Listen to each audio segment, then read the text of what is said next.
65. We expect rain on Wednesday, Thursday, and Friday, with high temps hovering in the mid 50s. Brian Leonard with your on point local weather. WQXL Columbia, W264DF. From the Bart Fireside Studio, the solution for keeping you warm this winter. This is 107, the point. Ooh, I like when you press that one.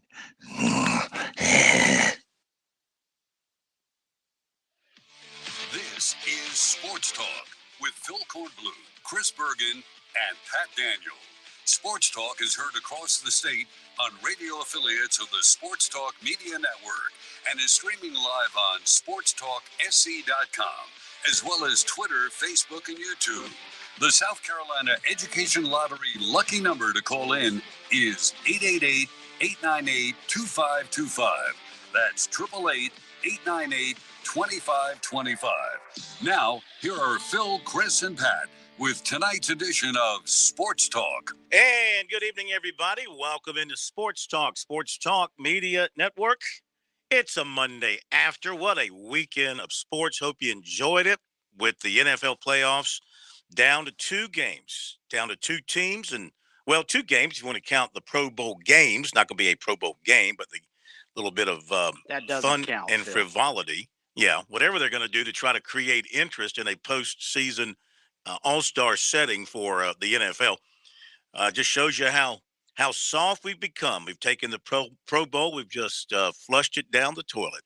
But we got two teams left for one game in the Super Bowl. It should be a heck of a Super Bowl, I would say. Kansas City, Philadelphia. Certainly, based on the early lines, people are expecting it to be a very tight ball game. The lines have moved both ways. And I think last one I saw, Philly was favored by about 1.5. I'm sure it'll move around as people put their bets in. Basketball over the weekend. South Carolina loses a tough one in Athens. I was there for that one. It's an enjoyable ball game. 10,000 plus inside Stegeman Coliseum. And so that's a sold-out place for them. South Carolina played well enough to have a lead and have a chance to win that ball game, but could not hold on to the basketball, couldn't stop fouling, couldn't make shots down the stretch. And, of course, Clemson won a very tough game at Florida State, playing shorthanded once again, though they did get Chase Hunter back, and that was huge because he was huge. The Tigers jumped out to a big lead and saw it evaporate, then had a tight one the rest of the way with Florida State, but that's a good road win for them. Both teams back in action. If you look at the net rankings, it evidently was not a good road win for them. They actually dropped after the win. Yeah, we'll get to that in a second. I was going to say both teams back in action on Tuesday night.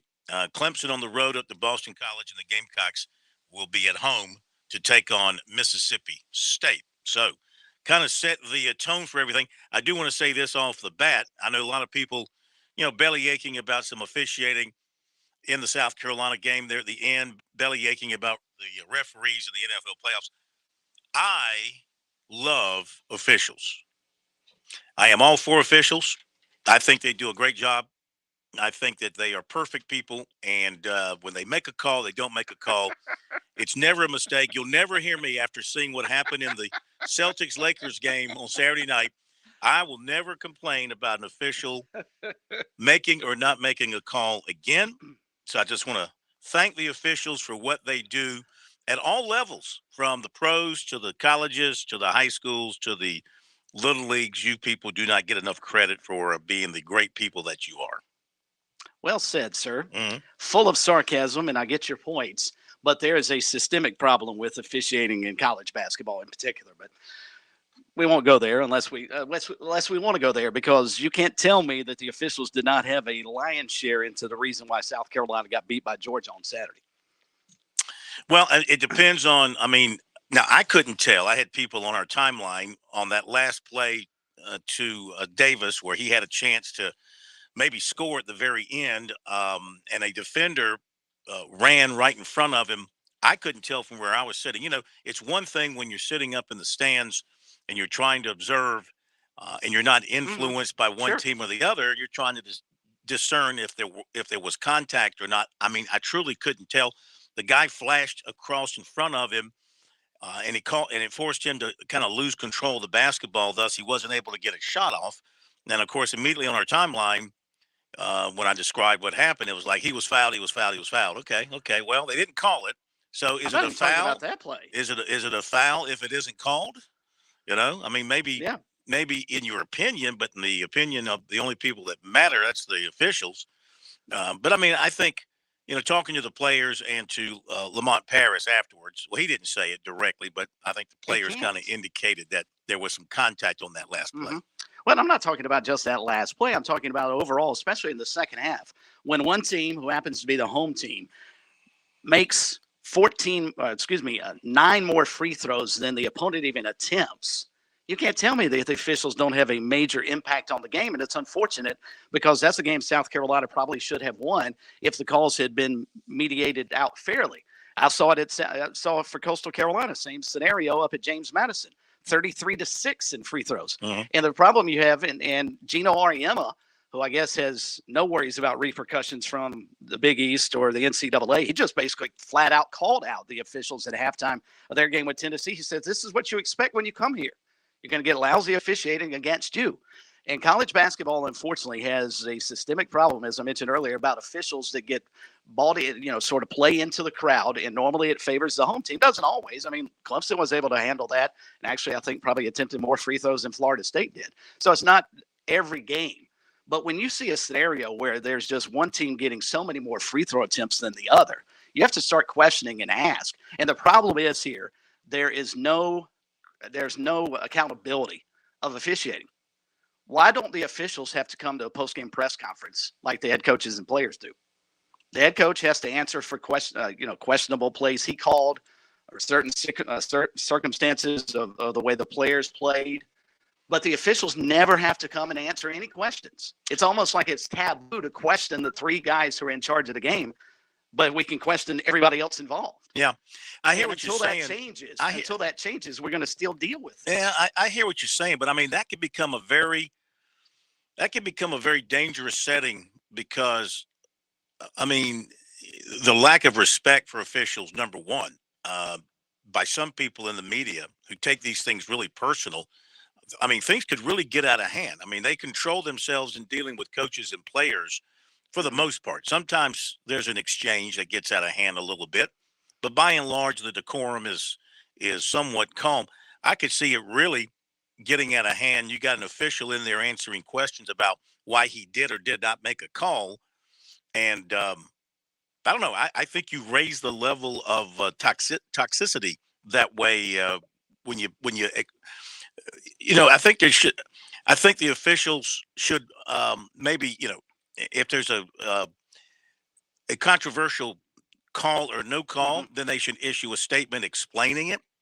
But I think exposing them to direct questioning to something like that could really lead to I don't know. I think it could lead to some emotional tough situations because these guys are already like them or not. I mean, you got to live with officials, and I Sure. happen to believe that they do the best they can. They're humans. I Mhm. mean, it's like it's like it's like the guy from the Packers in the playoffs in the game against the Lions who pushed the trainer that came in to help out a Lions Right. player. Yep. I mean, he's a good guy. He's a rookie. He got tossed. He hurt his team.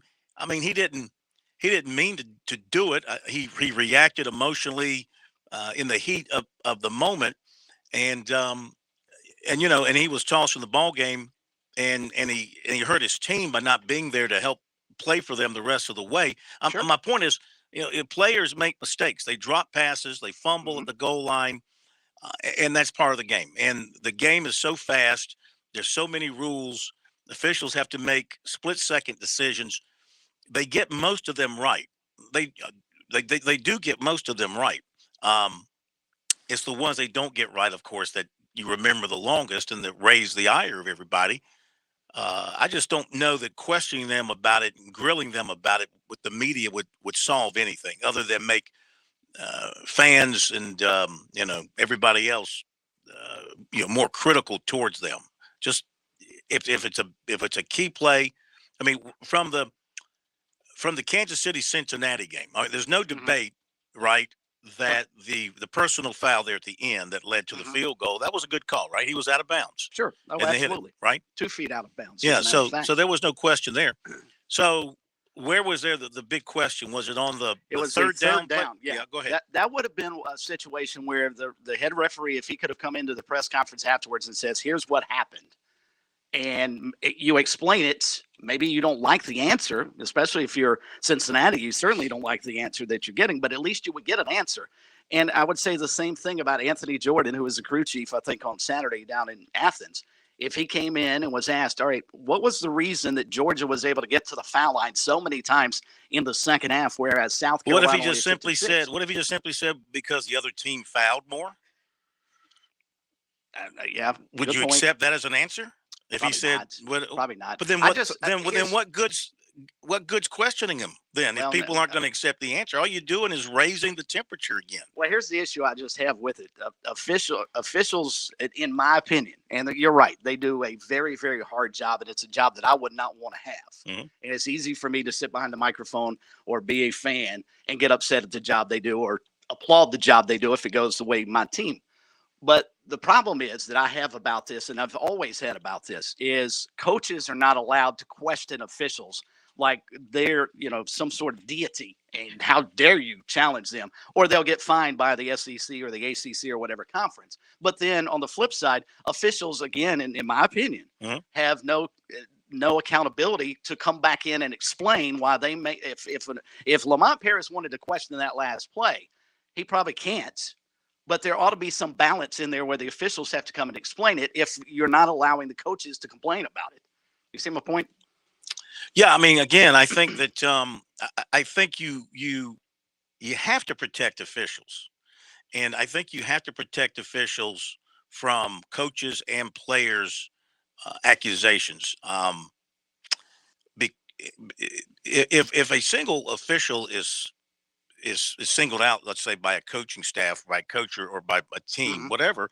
I mean, next time that official makes an appearance in that arena, I mean, no telling how the fans would react to him. You know how fans are. They single out an official. Those who are educated and follow the team and follow their sport closely, they know these guys by name. They know where they work. They know where they live. I mean, most of these guys, especially on the college level, right, they have other jobs. I think in the professional ranks, they also have other jobs. Officiating is not their full-time gig. I just think that officials have to be protected. Bad officials have to be fired, and there should be a very strict grading scale. And if you're not a good official, you should be fired, and somebody else put it in your place. But I think exposing them to that kind of direct scrutiny after a ball game would not serve much of a purpose, to be honest with you. Well, here's the other issue I have, and it only affects college basketball because it does not affect college football because they don't work numerous games. But you're talking about officials that may have on Saturday, that may be their fourth game of the week. Some of them work, 3 or 4 games in a week and work different conferences in the whole 9 yards. So, I mean, they're traveling around the country, and you begin to wonder if fatigue actually starts to play in on them. I just have a problem. And the South Carolina, Georgia, a couple of games this past week sort of stick out in my mind that I've seen. South Carolina, Georgia being one of them, 23-29 versus, 9-14 at the foul line. It just, that discrepancy, I have a hard time understanding, much like when Coastal played at James Madison back on Thursday, and it was 33 free throw attempts for James Madison and only 6 for Coastal in a 6-point game. But let me ask you again, just a quick question. But a quick question. Now, that can be influenced by the way the game is played. Now, I didn't see that game. I saw the South Carolina-Georgia game. If you've got one team that's settling for a lot of threes, not driving, not attacking the basket, they're not going to get fouls. Right. I don't know about your game. Georgia. No, I get it. Yeah. So, I mean, the way the game is being played can certainly have an impact on the number of fouls that are called. South Carolina in the Georgia game, let me see here. The Gamecocks attempted 31 3-pointers, and Georgia attempted 15. So the Gamecocks lived outside. They didn't really attack. Georgia was more inside oriented, didn't settle for the outside three, drove the lane more. Maybe, I'm just saying, maybe that's why they drew 21 fouls in the Gamecock. I'm sorry, let's see, they were called for 12 and the Gamecocks called for 21. That's right. So maybe that's that could be part of the reason when there's a discrepancy in a basketball game about the foul situations, the way one team plays the game versus the other. Fair. That is a fair point. But you were there. So South Carolina, the entire second half, never tried to drive in the lane, never attacked the basket, never got a rebound inside. It's sort of my point. I'm not going to say never. I'm not going to say never, but the Gamecocks lived on the perimeter a good yeah, bit. And I mean that's part of their DNA. 31 of their 68 shots, 1/3 of their shots came beyond the arc. Sure, I get it. But again, hard to even in that regard to see one team, especially in the second half. The game appeared to change in terms of the fouls that were being called. Because if I'm not mistaken, there were 8 total team fouls called in the first half? Yeah, the first half was very calm both ways, yeah. And so what changed? That's one thing that did change was, in the way the game was played, Georgia turned up its defensive pressure. And I know what you're going to say. Well, there you go. Georgia should be called for more fouls. They were they were putting more pressure. Maybe they didn't foul. Maybe they were clean. Maybe they played good basketball. Pat, you know how we'd fix all this, Phil? How's that? Had Anthony Jordan come into the press conference and answered these questions that we were posing. Well, I think he's going to say, yeah, okay, sir. Why did y'all call more fouls on? Well, the way some people would put it, why'd you call more fouls on our team versus the other team? What's he supposed to say? Well, we wanted Georgia to win. What do you expect an official to say after a game?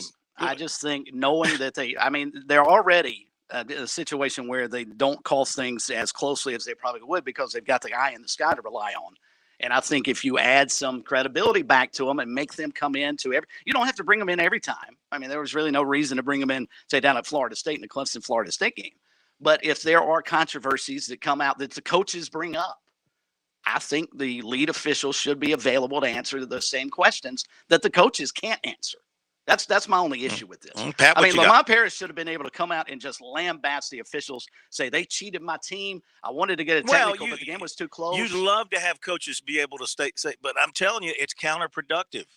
You can't have a coach come out and say they cheated my team. Not unless, you just can't have that. There's got to be some level of decorum, and there's got to be some restraint on the side of the coaches, or you'll have anarchy at games when the crew comes in. If he calls out a crew and that crew comes and works a South Carolina game, and there's enough fans who are paying attention who care, you're talking about setting up a scenario that could be they could be loud and boisterous and Sure. boo louder. I get that, but you got to have they are the authority of the games. Okay, they're the authority, just like with the major league umpires. They run the games. Yeah, you can go out and argue with them. You can't touch them. You can't threaten them. When you start I'm not advocating physical violence, but that's what that's when you start ripping them in the media and you start heavily criticize them. Decorum breaks down. The authority level breaks down. I just don't think it's a good thing. I don't see how it can be a good thing. My question would be, how can you ever expect change if there's no fear of discipline or accountability? Thank you.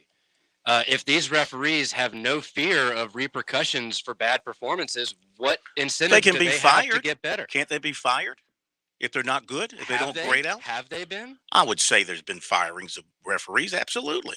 Well, I don't know. The average NFL ref is 51. The average NBA referee is 53. I'm 37, and I feel like I've seen the exact same referees in professional sports since I was a little kid. Well, there's a lot of referees, and it turns over every year. You can't tell me they don't fire referees in all level of sports who do a bad job. They have to be fired for very distinct reasons, and a lot of that is they also have their collective bargaining agreements like the players do, and there's certain rules about whether they could be fired or not. But you are right. One thing I'd like to point out is it reasonable to assume when we're talking about any athletic team, Carolina, Clemson, Coastal, whatever, say basketball, a brand new team each year tends to get better the longer they play together, right? Once they start to get that cohesion as a unit. Is that fair? Oh, absolutely. So where I'm going with this is in the NFL playoffs specifically, they use what are called all-star teams for their referees. Yeah, and they get points that they accrue throughout the season. Well, typically these guys are on the same crews for most of the season. So they have cohesive units. They know how each other are going to interact on certain plays with certain calls and so forth. Well, yesterday, the 8 officials in the AFC Championship came from 7 different officiating crews, and the 8 referees in the NFC game came from 4 different crews. Not a single member of either crew had ever called a game with any other member of that crew prior to yesterday in these 2 games. So how can we expect them to have any cohesion between them and be able to work as a unit as referees if they've never even worked together before? That's one question I would have, and that seems like a very easily changed part of refereeing that the NFL could do. They could try to have units representing themselves throughout the year, and then again in the playoffs to try to get rid of some of these problems. The reason I brought up the age, and I certainly don't mean to say we need to go with ageism or anything like that, but the reason I bring up age is one specific example. Sorry, Monday is a heck of a day. When Sam Hubbard, the Bengals defensive end, who's 6'5", 275 pounds, by the way, so not exactly a spry chicken, when he had that 98-yard touchdown return against the Ravens in the first round of the playoffs, there was not a referee within 45 yards of him. They were way, way, way behind him. They can't keep up with these guys. Would it not be reasonable to have referees that are in as good a shape and physical condition as the players if we expect them to run up and down the court for 48 minutes in a basketball game and 60 minutes of an NFL football game? Shouldn't they be able to keep up with these guys? Wouldn't that help them maybe be able to see the plays a little more clearly? And well, Phil, here's where I would jump in. Well, let me point this out real quick. Don't disagree. Again, that goes back to if you're not able to do the job, then you should be removed. I found a story here from the 2018 NFL season, October, where the NFL, for the first time in the Super Bowl era, fired a referee in the middle of the season, Hugo Cruz, a down judge, for performance-related reasons, according to Football Zebras. This includes, but is not limited to, the missed false start against a player during the Week 6 game between the Chargers and the Browns, a play that resulted in a touchdown in a Chargers blowout win. Most referees just get suspended during the season when the league reaches the breaking point. So it's a bit surprising that Cruz got the axe during the season, as Football Zebras noted. Mm-hmm. And Cruz's miss of that false start would not get him fired by itself. So my point is, they do fire. It doesn't happen often, but when it gets bad enough, or you have a string of bad calls long enough for them to make a move, apparently there's precedent that they will do it. Now go ahead. I was going to say to follow up to Pat's point and actually to side with your argument here, the one issue that's should we have officials that can keep up with 25-year-old kids who are getting bigger, faster, stronger? The problem is the officials, and I would bet the high school league would back me up on this, is having a difficult time attracting people Pat's age and younger to do that job. And part of the problem is, Phil, and I think to your argument about maybe not bringing them in for post-game commentary, is the fact that we've gotten so harsh with fans and social media and media criticism. Who wants to do that job? I know I don't want to do that job. I'm glad somebody does it. I wish they would do it better, but that's, they can turn around and say, well, I wish you'd broadcast games better, and they'd be right. So I wish you'd be better on Sports Talk. They would be right. So I wouldn't want somebody criticizing what I do the way I am here with the officials. I just wish there were more public accountability with officials. That's the only thing I'm asking for. And I just use the games this weekend as examples. You can go through and cherry pick anything you want to make your argument valid. Your point is certainly valid. I just wish there was some more public accountability of officials. That's all I'm asking for. One more thing on that Georgia USC game. Georgia scored 40 points in the paint to the Gamecocks 28. So, Georgia did attack the rim more. They did get into the lane more. Maybe that's why they drew more fouls. Maybe not. Maybe the officials wanted Georgia to win. Maybe they're all Georgia fans. Maybe they live in Athens and they go to dinner with Kirby Smart and they like Mike White more than they like Lamont Paris. There's all kind of reasons. I just don't think you're going to get straight answers on controversial calls. I think in a high profile situation where there's an obvious blown call that everybody saw, issuing a statement, which I think the leagues have done, like the NBA. They issued a statement after the Lakers-Celtics game the other night that they blew the call, that was a foul on LeBron, that the Celtics hit his arm. He should have gone to the line. Nothing they can do about it. And, I don't think it would have done any good to bring in whichever official who was standing on the baseline who didn't make the call. And you say, why didn't you make that call? What's he supposed to say? I missed it? Look, obviously he missed it. Or Yeah. I wanted the Celtics to win because I'm good friends with the cousin of Red Auerbach. I mean, I don't know what you expect him to say when you put him in that kind of situation. So that's why I think it'd be fruitless to bring him in and dress him down that way. Okay, Clemson's picked up a couple of football commitments since we last talked. We'll mention that. I talked to Nick Harbor's dad a little while ago. I'll tell you what he had to say. Got a complete recruiting report coming up, too. We'll be back. On Point Weather is made possible by our friends at Palmetto Citizens Federal Credit Union on 107 The Point. And here's tonight's forecast. A short break from the rain, but more on the way. Tonight will be cloudy with a low dipping to 50. Tomorrow, mostly cloudy all day with a 40% chance of some showers. The high is 65. We expect rain on Wednesday, Thursday, and Friday with high temps hovering in the mid-50s. Brian Leonard with your On Point local weather.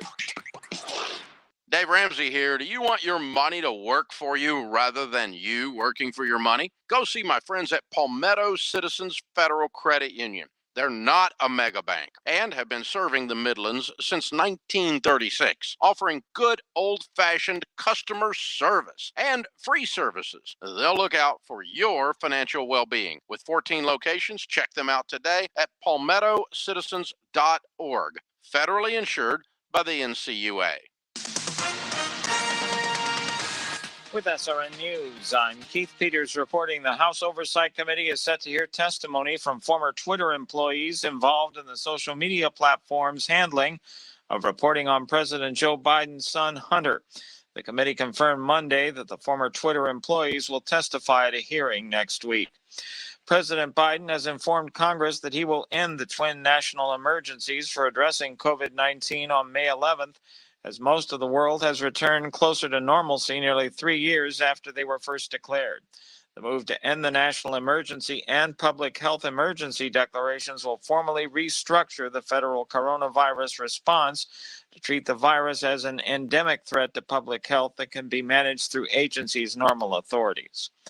On Wall Street, the Dow down by 261 points. More details at srnnews.com.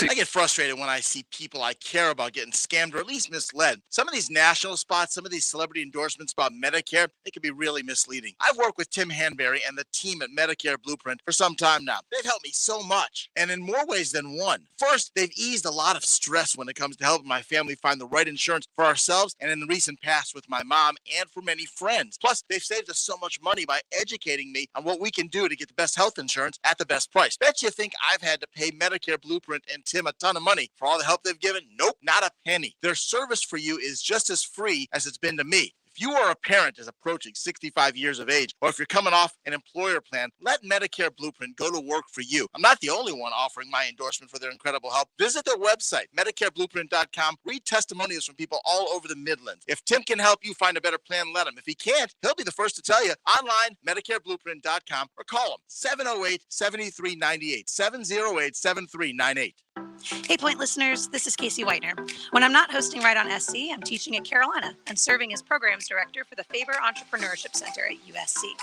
The Faber Center is hosting a community event called Blockchain for Business on March 17th at the Moore School. Tickets are available now on Eventbrite. Search using the word Faber, F-A-B-E-R, and join us to learn more about the entrepreneurial opportunities in the blockchain world. Made possible by the South Carolina Department of Commerce and USC's Darla Moore School of Business. Hi, this is Chris Neely from the South Carolina Public Charter School District. Join me Monday afternoons at 5:30 as I team up with Kev for Kids First. We'll tackle the issues facing our schools, pointing out the positives with our students and teachers. Kids First, Mondays at 5:30 on The Point. People today, they could spend half their lives over 50. That's a lot of living. So it helps to have someone in your corner, right here in your community. That someone is AARP. Join us for free, fun, and informative virtual events like cooking demos, exercise classes, financial workshops, and more. It's never been easier to connect with your community. The younger you are, the more you need AARP. Learn more at aarp.org/near-you. Hey, I'm State Representative Chris Wooten. And I'm State Representative Micah Cassidy. Join us on Wednesday mornings at 9 a.m. on The Rep. We'll talk about everything that's happening in the State House and give you an insider's perspective. All from the General Assembly. So join us at 9 a.m. on The Point, 100.7 FM or 1470 a.m. It's January. It's 2023. A brand new year. Time for a brand new pet in your home. Columbia Animal Services invites you to bring home a brand new best friend for the new year. Time to visit petfinder.com to find that new puppy or kitty cat for your home. There's no better way to get 2023 started than to do so with an adoption special of just $23. Visit petfinder.com and get your new family member to start the new year. Happy New Year from Columbia Animal Services.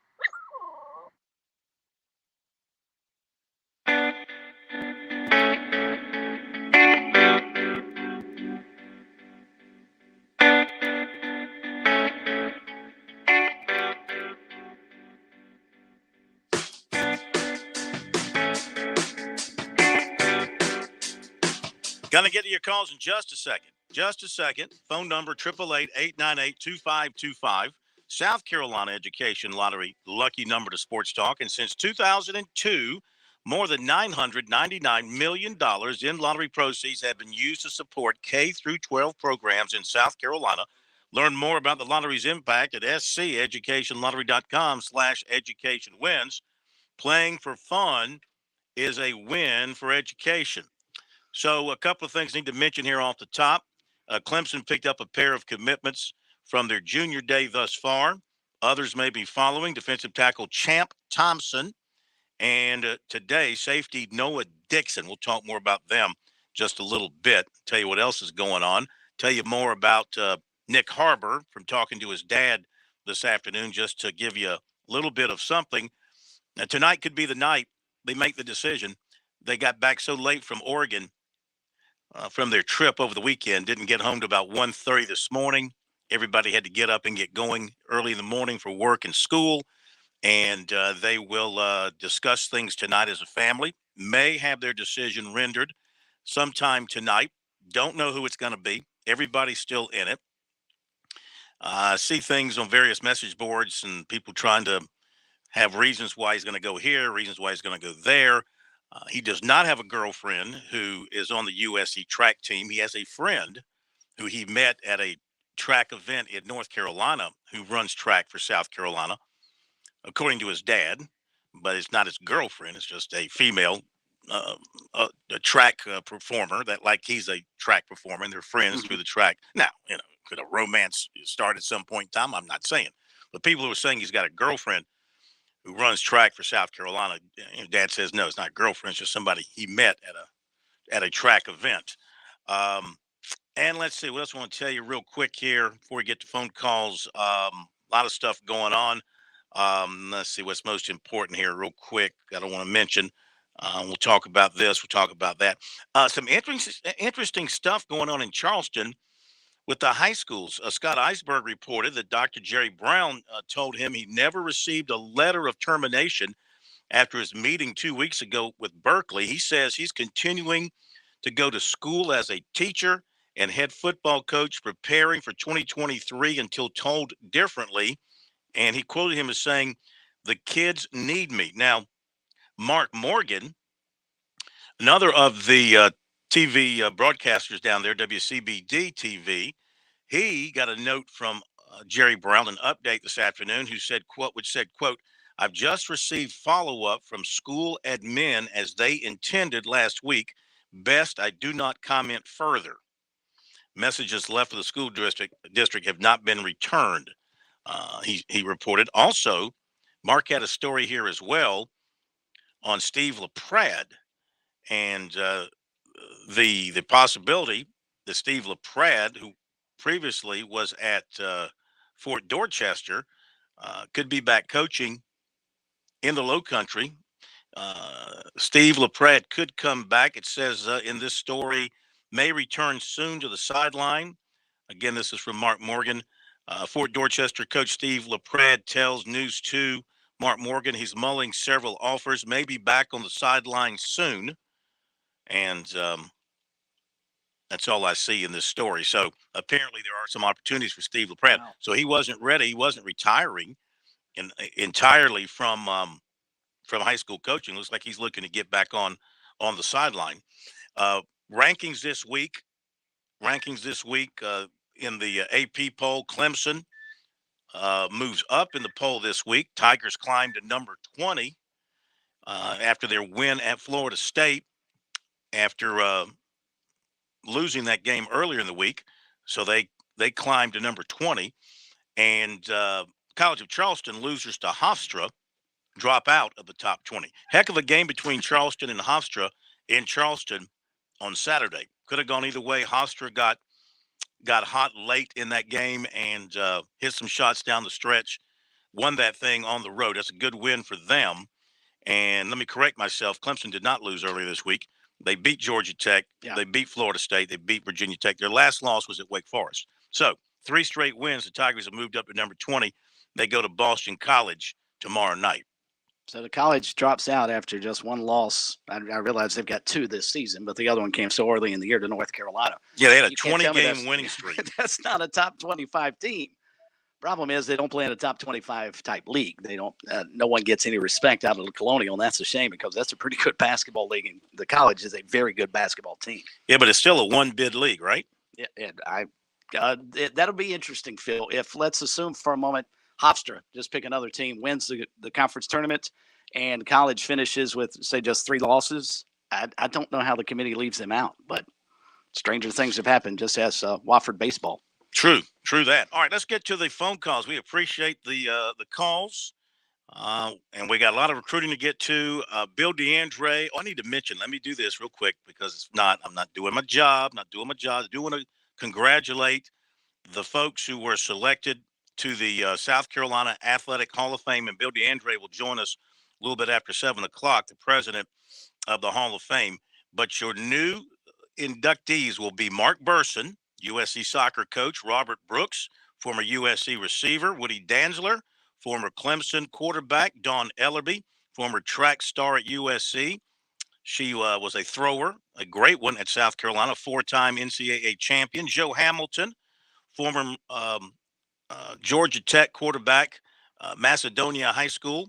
Jermaine O'Neal, the former NBA star, played at Eau Claire, no college for him. Larry Penley, former Clemson golf coach, and Charles Chino Smith, who went to Benedict, played 6 seasons in the Negro Leagues, hit .423, the best in league history. And he played against some of the greatest players ever, Josh Gibson, Satchel Paige. He played a couple of decades before Jackie Robinson broke the color line. We'll find out more about all these folks and more about the Hall of Fame's upcoming ceremonies in May to induct them.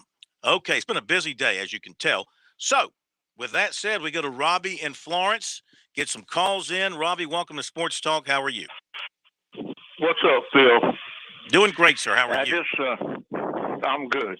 I love the shows, first of all. I learn a lot on the show. And just a couple observations and then a question. I played high school basketball back in the day for West Florence. The first year they had the school was open. Didn't even have a football team. So, but my question is, as I watch basketball now, college and of course pro, we used to get calls for traveling or palming the ball, and nowadays they just almost let it rotate in their hand and nothing's called. I don't understand that. You know. Let's let Mr. Bergen. He sees a lot more basketball right up close. When I see basketball, I'm up. You know, they got the media row upstairs, but you're sitting on the court, so you get a better look at that than I do. So, what do you think of that comment? He's spot on. Well, I don't know. I just I'm watching it on TV, you know, and it just shows, especially guards, just absolutely letting the ball just go in the palm of their hand, which we would call for palming or traveling. So, and I don't understand that. So, Chris, you want to tackle that? Let Chris answer your question. Hang on. Chris, go ahead. Well, Robbie's spot on. And the game has changed over the years, and they've sort of allowed things, and I don't want to say lazy, but there are certain things that they've just let evolve over the years. And carrying the basketball is an obvious one. Now, if they dribble it over the top of their head, they would usually call it. But otherwise, I'm not sure guards anymore in basketball field can actually dribble directly on the top of the ball anymore. They've got to dribble it on the side to protect the basketball. So they've allowed that to change over the years. And Robbie's right. That and traveling, yeah, especially at the NBA level, you can get away with almost 3 full steps before they'll blow the whistle dead. So, yeah, the game has certainly evolved. I don't know if always to the better. I will say this. I think in terms of possessing the basketball, being able to dribble it on the side is not necessarily the worst thing. You got that, Robbie? Yes, sir. Okay. Yeah, one more thing. Mm-hmm. As far as basketball goes, free throws. There's so many, especially big men, that have a problem with free throws, and you're getting a free shot from 15 feet, and they brick it. You know? I don't think, and thanks for your phone call. I can answer that one. I don't think kids spend a lot of time working on free throws anymore. They're living outside the line. That's where the game has moved, out there past 23, 24 feet. And, I mean, it's shooting free throws is definitely a lost art. And if you have a team that happens to shoot free throws well, you've got a bonus. That's a big plus for you.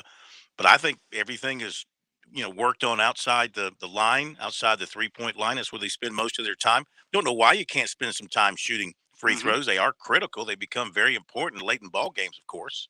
Well, I think, Phil, I bet you if you ask Brad Brownell what's been one of the keys to his success this season, and after he gets through older guys in the system and that type of having P.J. Hall, who could be player of the year in the ACC, outside of that, he's probably going to point to free throw shooting. Part of the reason they've won, 3 games this year in the ACC by a point? They're 6th nationally in free throw shooting. That has been a major, major deal for them. Part of the reason they beat Florida State.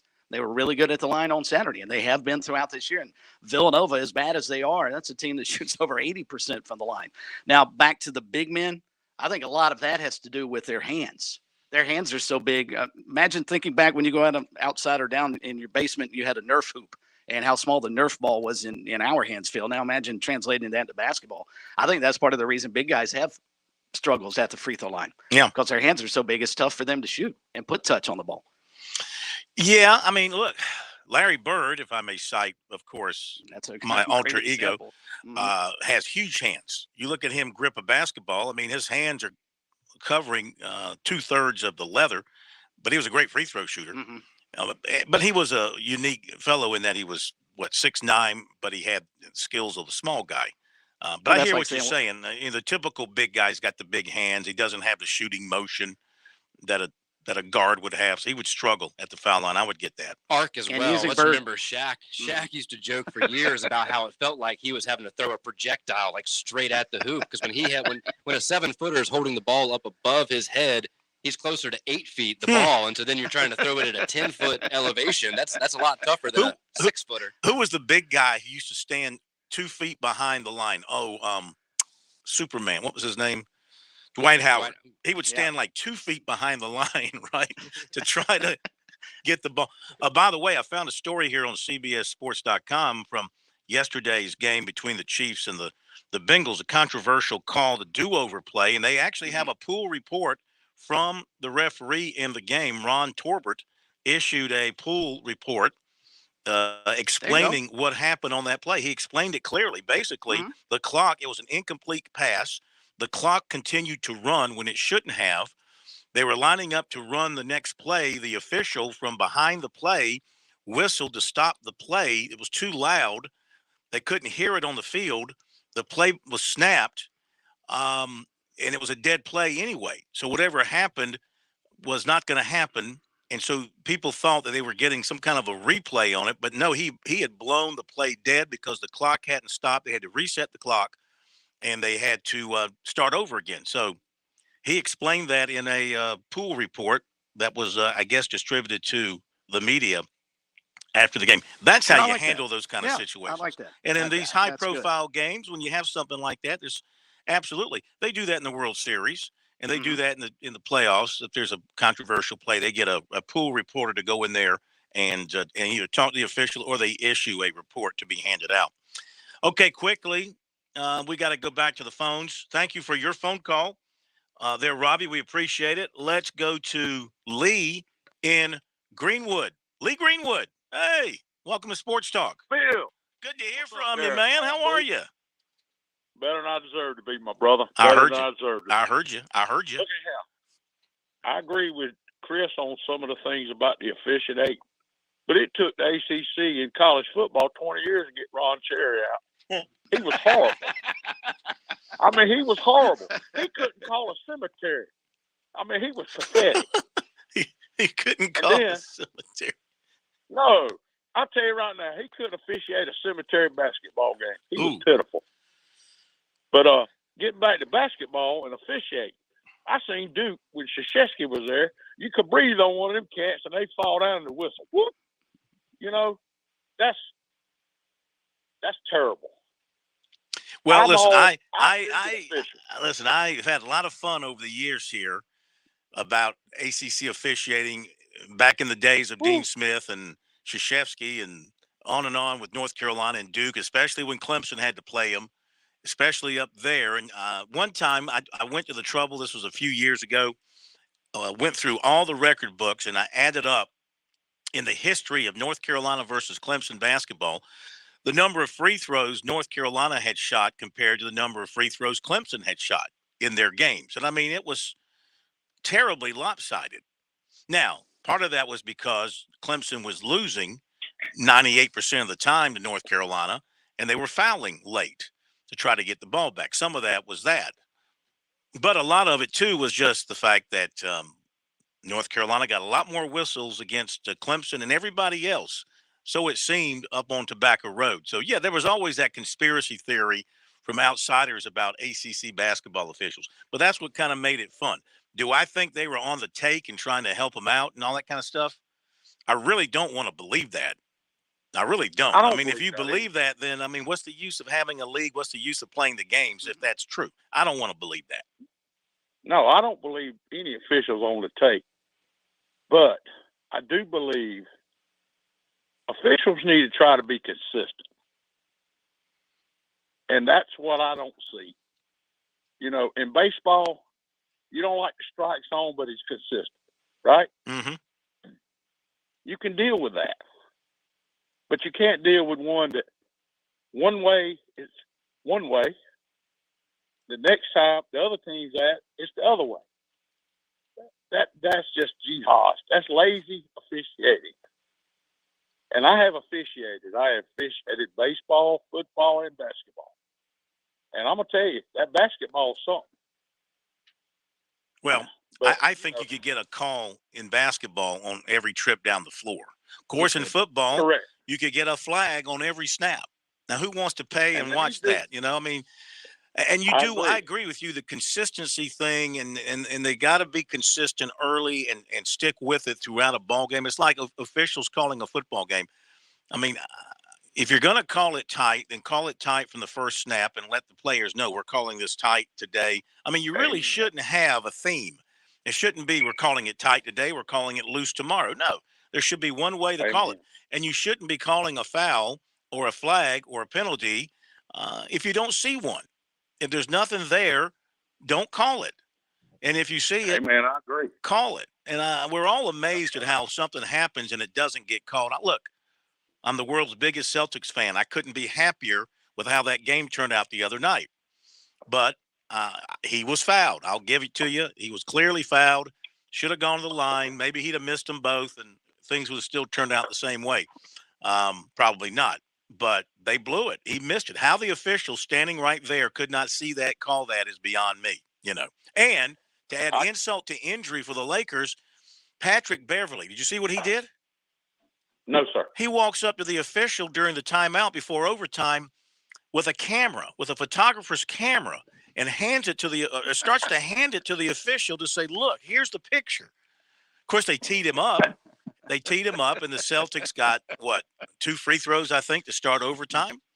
So that's just, hey, we got to run. Great hearing from you. Keep in touch. Man, you take care. Hey, you too. Tell Tiger Brian I want some fish. Tell Tiger Brian you want some fish, okay? Any particular kind, spots? If he's going to be down here on my lake, getting my fish, I need me some fish. What do you want? You want some smallmouth bass, largemouth bass? I imagine that Tiger Brian only catches things with a large mouth. largemouth bass. Look here, I grew up on the little PD River. I'd eat anything. Okay, my man. Thank you very much. Appreciate your phone call. We'll pass that on to Tiger Bryan when he pops in. We got to hit the break. We're running way behind on everything tonight.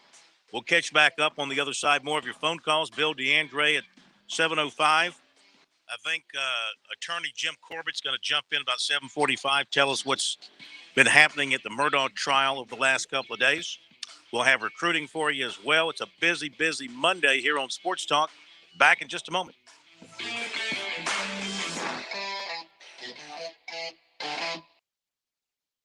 George Bryant here with Tsunami Bar Sports, and wow, Tsunami Robbie, there is now an amazing technology that you can use when you train receiving large game without having to endure pain. Please explain. George, that is the magic combination. I have 3 simple words to define that entire concept. Stimulation, not annihilation. Regardless of your training goals, there is a level of stimulation that is optimal for your desired gains. Tsunami Bar's flexible bar technology meets these demands because the user determines the level of stimulation with the amount of speed and force they impart into the bar or training device. Hey, this is Phil Kornbluth. The Tsunami Bar is a terrific training device, whether you're working on your fitness or your golf game. It's convenient, it's easy to use, and you won't feel beat up afterwards. Be sure to click on the digital ad on SportsTalkSC.com and get 5% off any order using promo code BBB5. Don't wait. Order today.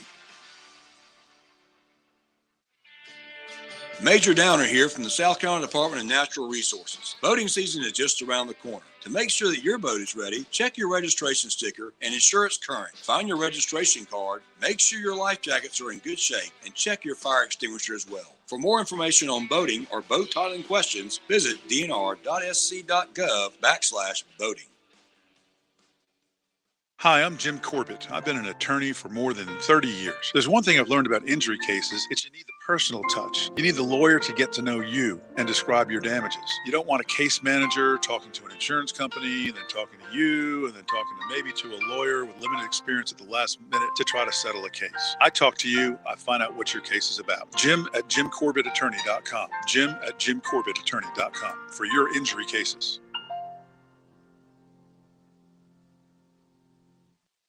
Founders Federal Credit Union knows your life is busy and your money is important.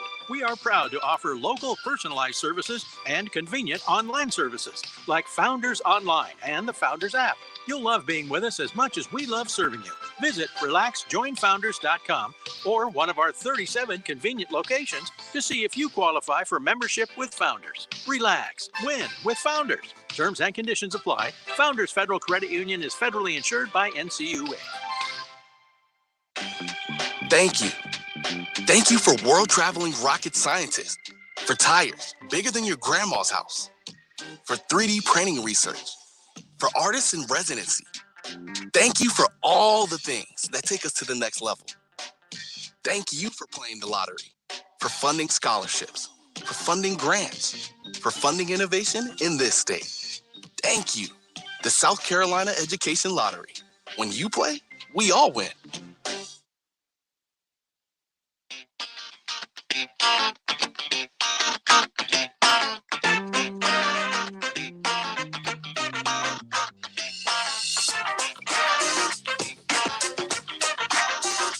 All right, let's see if we can squeeze in another quick call before the top of the hour break. We have Hank in Columbia with us next. Hello, Hank. How are you? Hey, Corn. I'm doing all right. Good. You know, I kind of agree a little bit with Chris that there. I mean, if you just assign a couple of reporters and those questions are submitted beforehand, then you could have officials come and explain certain things. Like, it wouldn't be like baseball where you have them explaining calls, strikes, or balls and stuff like that. Because, like you said, it would get crazy. But the worst egregious call in that game was when the guy, Carolina, was still up 2 with about a minute or so, and the guy knocked the ball off of Georgia. It hit him squarely in the stomach and went out of bounds. And it wasn't that so bad that they missed the call, but it was the fact that when they missed it, both Carolina players did the hand signal to say go check the monitors. So did Paris, and they refused to do it. Yeah, and I do remember seeing that. Yeah. And there was a show where they talked to Dennis O'Keefe, who does the clock, and he said he had no idea why they didn't review that because it was under 2 minutes, so it should have been automatically when the coaches were asking for that review to be reviewed, and they didn't. And if Carolina had gotten the ball back, they had a chance to run a lot more time off that clock. Yeah, I remember that play. You're exactly right. I remember them asking for the replay. I don't know why you don't get a replay. What the rules? Is there a rule that says you can't get a replay? Chris, you can probably address that, having been around it. But we got to hit the break. We'll get back on that topic when we come back after the break and after we have a visit from Bill DeAndre from the Hall of Fame. Plus, recruiting is coming up in our next hour. Don't go away. By the way, before we do what's supposed to happen here, thank you for pushing the button. I thank you. Programming thanks you. America thanks you. WQXL Columbia, W264DF. From the Bart Fireside Studio, the solution for keeping you warm this winter. This is 107 The Point. News this hour from townhall.com. I'm Keith Peters reporting. The Virginia Elementary School where a 6-year-old boy shot his teacher reopened today. Rich Neck Elementary School in Newport News opened its doors more than 3 weeks after the January 6th shooting. There is stepped up security and a new administrator as nervous parents and students expressed optimism about a return to the classroom. Several marked and unmarked police cars were at the school as teachers arrived. One woman carried flowers into the building. A spokeswoman for the school district says 2 metal detection systems have been installed. The teacher who was shot and hospitalized is now recovering at home. I'm Shelley Adler. Senator Lindsey Graham of South Carolina says he sees some room for compromise on the issue of qualified immunity for police officers in the wake of the police killing of Tyree Nichols in Memphis. Bob Agnew reports. Senator Graham took to Twitter to address the controversial policy that offers broad protections for officers from liabilities in civil lawsuits. I oppose civil lawsuits against individual officers, he tweets, but, quote, holding police departments accountable makes sense. Democrats have long favored ending qualified immunity, seeing it as a license for officers to abuse their power. Republicans argue ending immunity would discourage many recruits, fearing potential lawsuits, even as they put their own safety on the line to protect and serve. Bob Agnew reporting. A jury has acquitted pro-life father 48-year-old Mark Houck after he was arrested for allegedly shoving an abortion clinic volunteer in Pennsylvania after the volunteer was reported to be harassing his young son. The defense argued Houck was merely protecting his son from verbal abuse. The jury acquitted Houck of 2 charges related to the Freedom of Access to Clinic Entrances Act. On Wall Street, the Dow down by 261 points. More on these stories at townhall.com. My brother-in-law died suddenly, and now my sister and her kids have to sell their home. That's why I told my husband we could not put off getting life insurance any longer.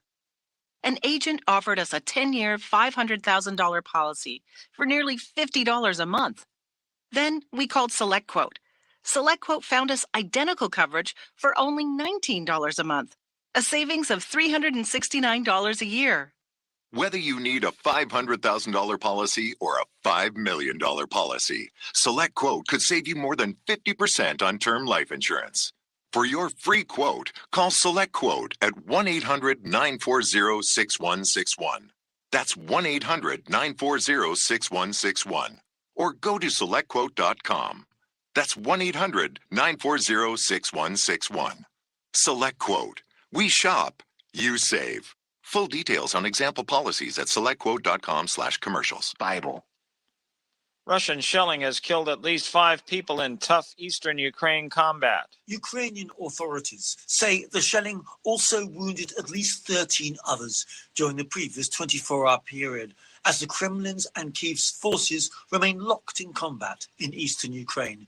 A regional governor says the casualties included a woman who was killed and 3 others who were wounded by the Russian shelling of Kharkiv, Ukraine's second largest city in the country's northeast. Since August, Ukrainian counter-offensives have snatched back Russian-occupied territory, most notably in Kharkiv. I'm Charles de Ledesma. Peru's Congress approved on Monday a measure to once again consider a proposal that would move national elections forward to later this year, following weeks of deadly protests demanding the resignation of President Dina Boluarte as well as the dissolution of Congress. News and analysis at townhall.com. I'm Keith Peters reporting.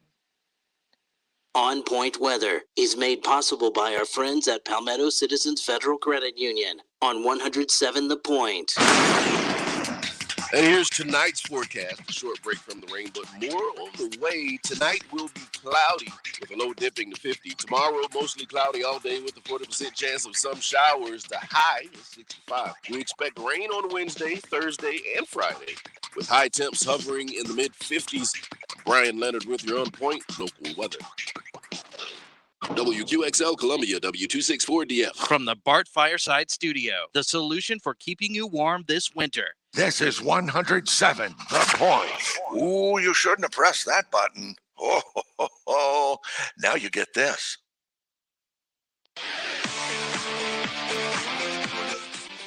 Welcome back to Sports Talk on the Sports Talk Media Network.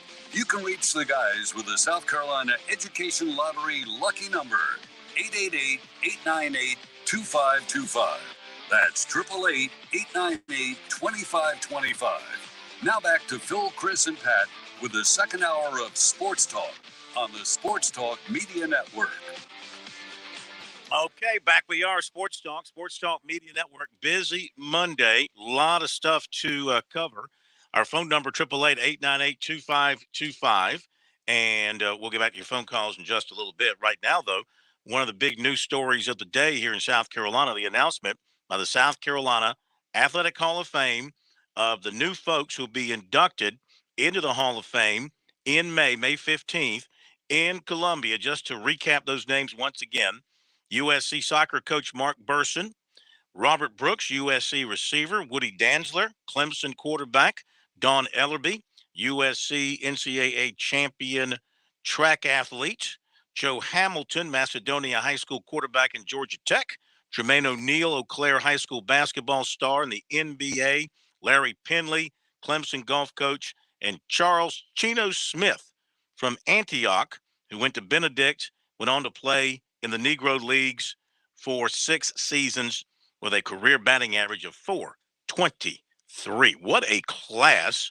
And, you know, these names now, for me personally, they hit closer and closer to home because not only did I cover these athletes in their high school career, their college careers, I followed their recruiting back in high school. So that's how long I've been at it.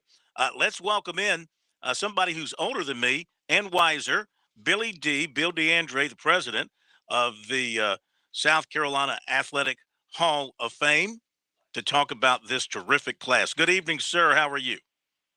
I'm doing good, Phil. I appreciate you and Chris and what you do for South Carolina and the sports world. We love doing it. And we appreciate you and everything you've done from your days as a assistant coach at Clemson through an administrator at Clemson, over at Anderson University as the AD over there. Some people might not realize that. And now with the South Carolina Athletic Hall of Fame, you just can't let it go. I thought you'd retired years ago. Well, I enjoy staying busy. You do.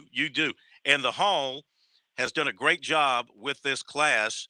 And I've gone over the names a couple of times.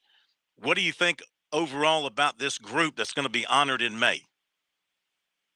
Well, we think this is an outstanding group of individuals that embody what good sports are about: high achievers, high character. They promote good sportsmanship, and it's certainly a contribution to the cause of sports in South Carolina.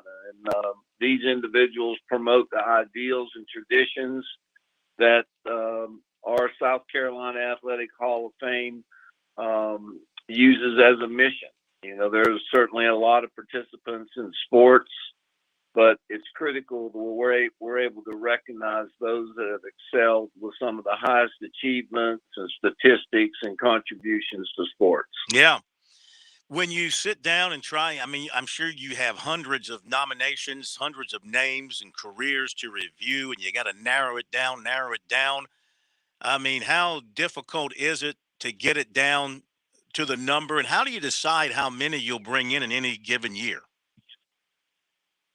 Well, you're right. We have quite a few people in the hopper, and everybody that we have in the hopper certainly qualifies to be a Hall of Famer. It's just kind of separating those people to try to bring the better people to the top, and it's a challenge, believe me. We have a nominating committee hosted by Julian Gibbons, and of course Andy Solomon. I'd be remiss if I didn't mention the job that he has done as the executive director. And we have a lot of board members that really contribute to this organization from the standpoint of making sure that, we recognize deserving candidates at this event. We think it's so important. And, sometimes it does get a little testy. Some people have various opinions, but it's not an easy chore to narrow it down and then the vote. Oh, I imagine you have some really, I'm not going to say heated discussions. I would say passionate? Would you say that people are passionate about certain individuals and they want to make that argument for them, and that passion can rev up a little bit as you go back and forth? Yeah, it's passion. It's an opinion. Some of the people knew these individuals from high school on. They know about their character. They know about the achievements they made as an institution and what their contributions were to sports. And people can, they're just trying to be influential with their opinion to ensure that we get the best outstanding candidates into this Hall of Fame. Now, of course, most of the folks on the list are what you might want to say modern day era people. They played in the last 20, 25 years at their respective school. They're people that most everybody probably has heard of if you followed sports in this state, or from a coaching standpoint, Mark Burson and Larry Penley from a coaching standpoint. Tell us about Charles Chino Smith and how his name came up, and how you guys, the committee, whoever does a selection there, how you guys decided that he was worthy of going in with this particular class. Well, each year as we narrow lists down to voting in various categories, we have the Clemson category, a South Carolina category, an at-large category, a female category, and a posthumously category. And his name has been on the list for several years, and he has gotten several votes over the years. He's accumulated several votes, maybe not enough to get in, but there were certain people that knew about him when his reputation coming from Darlington County. There's people in Darlington County that were aware of his history, and somebody that bats .434, never lower than 400 for 6 years. Even Satchel Paige said that he was one of the two best hitters that ever played in the Negro League, and the other one I think was Judd Wilson. And Sports Illustrated listed him as one of the 50 greatest sports figures of the 20th century in South Carolina. So, he had incredible credentials, and so that's it. Usually, people's names surface if they didn't get in.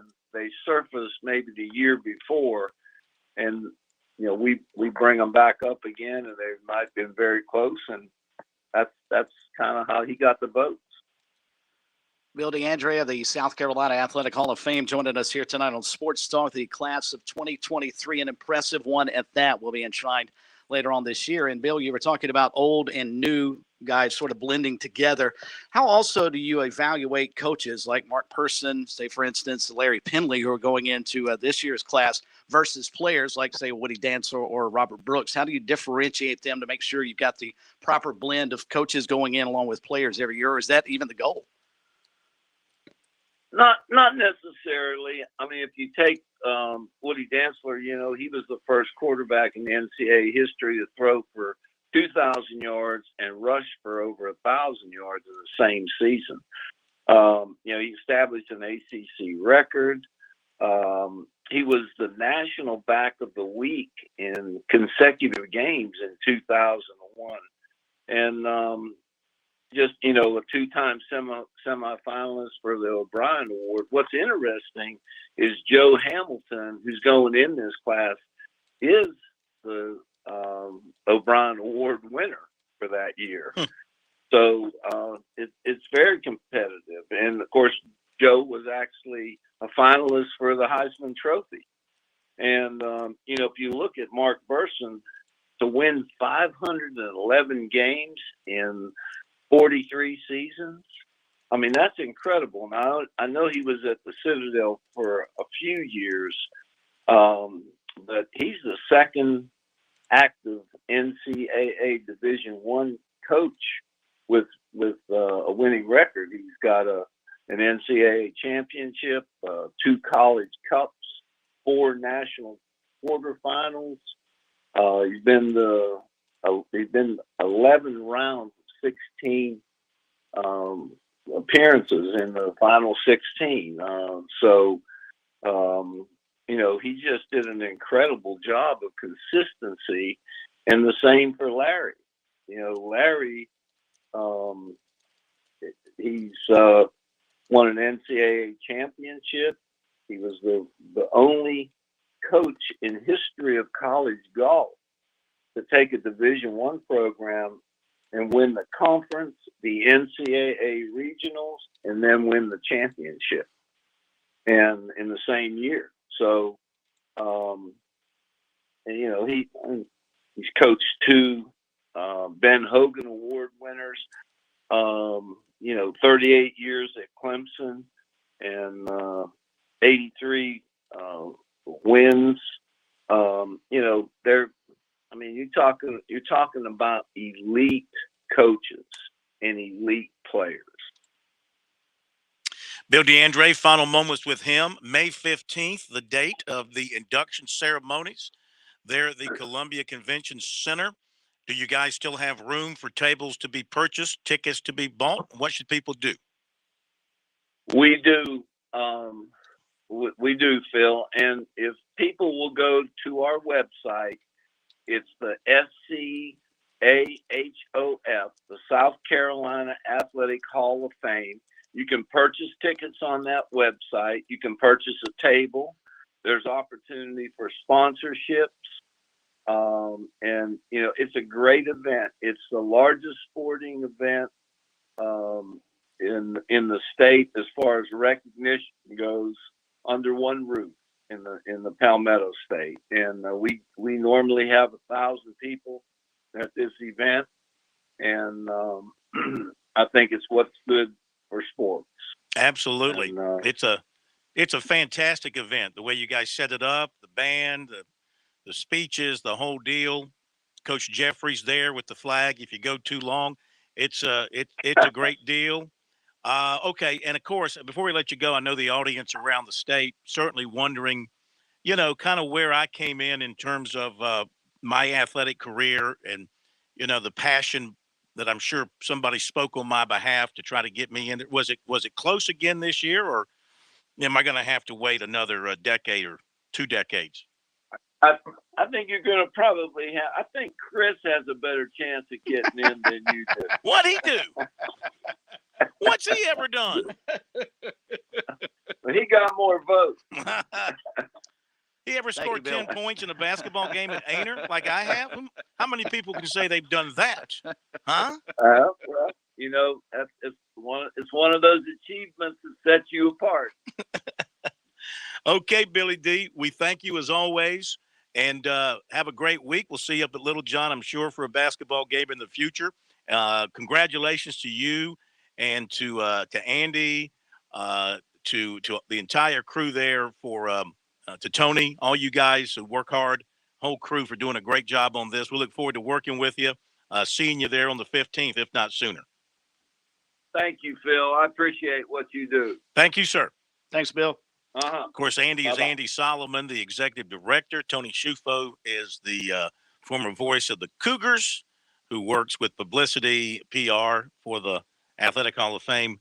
It's kind of a new era for them, new group of folks, and they are doing a fantastic job. That's a look heck of a forward to class. being there. Oh, that's a great class. That's a heck of a class. I mean, it's a great class, no question about it. And we congratulate each and every one of the folks there. Okay. Let's hit the break. We got to get some things done. Hit the break. We'll come back, get to more calls. Got a few notes. We'll do recruiting coming up at the bottom of the hour. So stay tuned. It's long. It's meaty. It's juicy.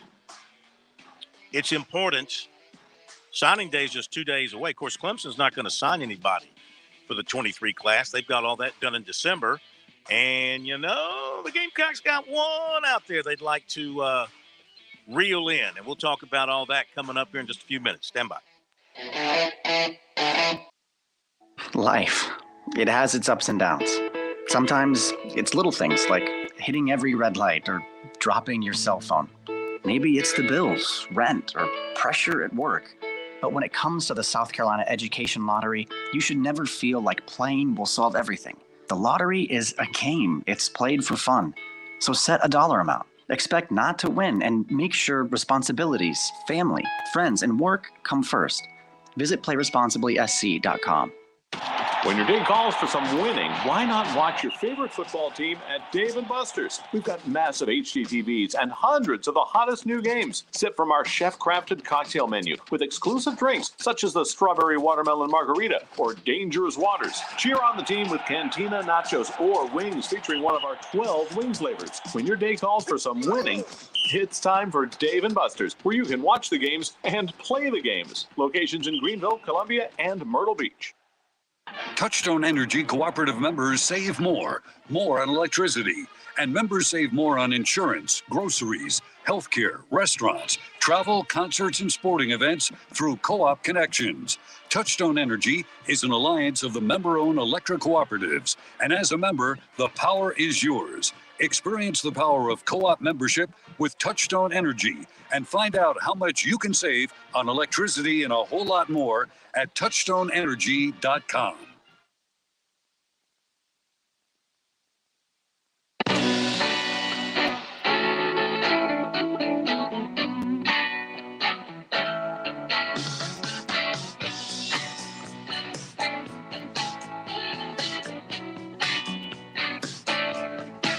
Thanks again to Billy D for being with us tonight, talking about the Hall of Fame. Love having him on. Love talking about the Hall of Fame. Again, congratulations to the folks. And, of course, we'll be there when that time rolls around for that.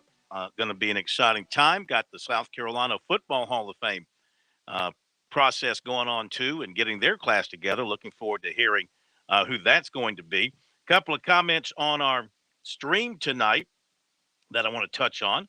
Let's see. This would be we got John Edward Kruger saying that the officiating is horrible at all levels, high school, college, and professional.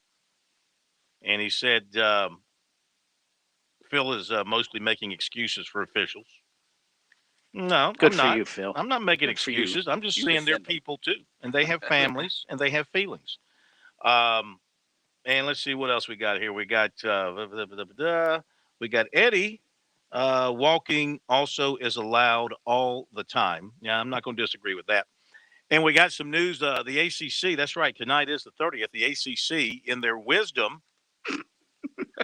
who programs the ACC network? My goodness. So the ACC network is doing an unveil of the ACC team's 2023 football schedules, while at the same time, oh yeah, there's an ACC basketball game taking place on another channel. Yeah, on ESPN with your highest ranked team in Virginia. They couldn't have looked at the schedule and figured out, all right, Tuesday, January 31st, we've got no games, men or women. Let's do the football release there. let's not go against our own programming. It just makes zero sense. Crazy. But anyway, for some reason, the Atlantic Coast Conference has deemed it important enough for their football schedule to host a 2-hour episode tonight. And they started at 7. They're up to week 4 of the football season. That's when Florida State will come to Clemson, by the way. September the, 23rd, I believe. And the Tigers feel, as we were sort of speculating, trying to figure out what their opening game would be. It will be an ACC game. We knew that. It will be at Duke on Labor Day to open the season. So second straight year that Clemson will play on Labor Day. On the road. On the road, yes, Even sir. though it was kind of a neutral site last year in Atlanta against Georgia Tech. So Clemson will open the season at Duke on Labor Day weekend. That'll be a Saturday game. No, Labor Day, Monday night. Oh, they're going to do it. Oh, this is going to be Labor Day. Well, we talked about Clemson playing possibly on Labor Day night. So they're putting this game on Labor Day night in Durham. In Durham. Kind of weird, huh? Wow. They really I just Duke's like it because it's something. not a neutral site game. Yeah, but they really think Duke's got something Mm-hmm. to challenge Clemson, huh? That's the best they could do for Labor Day night, Duke and Clemson. Yep. There you go. Well, they're probably hoping they can save Clemson, Florida State, because now remember, there are no more divisions. This is all just 1 through 1 through 14. 15. Well, no, because Notre 14. Dame wouldn't qualify. Yeah, no, Notre right? Dame. Yeah, 1 through 14. So they're probably hoping Clemson, Florida State, they can save that for later in the year and make it some kind of a prime time deal. Okay, keep an eye on that and let us know as more come out. Duke Well, here's the rest of by the way, September. last year too. Yeah, They but were- it's Duke. Yeah, but still. Duke. Saturday, September 9th, of course, we know they'll host Charleston Southern. Clemson will host Florida Atlantic on the 16th and then host Florida State on the 23rd. And that's where we are so far. With So they've Clemson's announced the Florida schedule. State Clemson game. Yes, sir. 23rd. 23rd. What time? TBA, all that stuff. You know, that stuff won't be announced until right. September 10th. So we've got 2 Clemson ACC games done so far, at Duke and then the home game to Florida Game State. against Florida State. Yeah, of Correct. course, we knew they were going to be home against Florida State, just didn't know Mhm. when. So Yep. playing Florida State early. Yes. Second league game will be against Florida State. Where's the drama in that? Yeah, I know. I don't know why you wouldn't push that towards the tail end of the season. Mm-hmm. Interesting. Interesting. All right, back to the phones we go before we hit the bottom of the hour break. Appreciate the patience. Let's go to Gamecock Larry over in Swansea. Hello, Gamecock Larry. How you doing? Doing Phil fine. and Doing everybody? fine. Doing everybody? I tell you what, I watched it. I got to make a restate something. I've been hollering about I wasn't going to watch this basketball team and all that. But one for Gamecock, always a Gamecock. I did watch that game Saturday afternoon, and I had my radio on, and had it plugged into my ear, TV on mute. And I tell you what, Derek Scott, he is one of the best. And if you could have listened to him, boy, I mean, that officiating was bad. Bad. Because Derek called it like he sees it, and it was bad. But you can't lay it on the officiating. We give up a 10-point lead in less than a minute and a half. In the fourth quarter, we give up a 10-point lead. Nothing Georgia did but our sloppy play. But I will say the officiating was bad. And one other thing I wanted to say, got my fingers crossed, got my toes crossed. And I think we're going to get this young man, but I can't be sure. But something keep telling me he's coming to Carolina. What And, makes you feel that way? I mean, I just got a feeling they're gonna sit down tonight, and his daddy gonna tell him. So you know, Curtis Pride out there in Carolina, he's been an Olympic coach 2 or 3 times. He won the championship, and he done that. Now they got a track and all out in Oregon, but do they have the kind of coach and the kind of program that the Gamecocks have? I don't think so. And that's why I believe he's coming to Carolina. If he don't, wish him well. Wish him well if he don't. but I sure would love to have him come to Carolina. And I don't know, okay, I want to tell Keith down in Camden. And I want to tell Tiger Brian up there, I think it's at Greenwood. No, he's in And Lancaster. He's in Lancaster.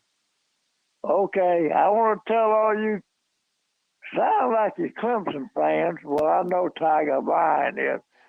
But let me tell all you Clemson fans, y'all can just sit back. I know you're laughing at us, laughing at our basketball team.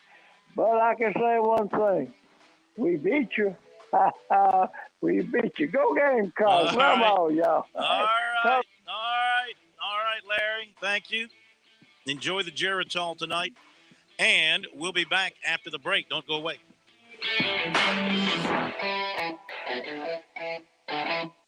On Point Weather is made possible by our friends at Palmetto Citizens Federal Credit Union on 107 The Point. And here's tonight's forecast, a short break from the rain, but more on the way. Tonight will be cloudy with a low dipping to 50. Tomorrow, mostly cloudy all day with a 40% chance of some showers. The high is 65. We expect rain on Wednesday, Thursday, and Friday, with high temps hovering in the mid-50s. Brian Leonard with your On Point local weather. Sonic has something delicious for you. Hey, announcer guy, that's your cue. Try the new Sonic Steak and Bacon Grilled Cheese. Savory steak mixed with grilled onions topped with crispy bacon and melty American cheese, plus creamy mayo and tangy barbecue sauce. Or try it spicy with zesty cheese sauce and jalapenos. Well, I don't know about you, but I'm definitely craving that previously mentioned thing. Sonic Steak and Bacon Grilled Cheese. Sonic. Limited time only at participating Sonic drive-ins. With SRN News, I'm Keith Peters reporting Cindy Williams, who played Shirley opposite Penny Marshall's Laverne on the popular sitcom Laverne and Shirley, has died. Williams' family said in a statement Monday that she died in Los Angeles Wednesday after a brief illness. She was 75. Williams' credits include the films American Graffiti and The Conversation, but she was by far best known for playing the straight-laced Shirley Feeney on the ABC sitcom Laverne and Shirley. The show, a spin-off of Happy Days, was one of the most popular television shows on television in its prime. It ran from 1976 to 1983. The Minnesota Court of Appeals has upheld the state's clean car rule, which ties the state's vehicle emission standards to California regulations. On Wall Street, the Dow down by 261 points. The Nasdaq dropped to 27. SRN News. Let's see. Loyalty is an important quality, but it's not a given. It's earned. Shooter's Choice has earned the loyalty of people around the Midlands because they have great customer service, tremendous selection, and they've been the local guys for more than 30 years. And that should matter to you. If you're looking for the right firearm, ammo, AR accessories, even a gun safe, visit the folks at Shooter's Choice on Sunset Boulevard in West Columbia. This is where you'll find the experts, the folks that actually shoot, they hunt, or visit a big box store where you'll never see the same person twice, where their only expertise comes from watching some YouTube video.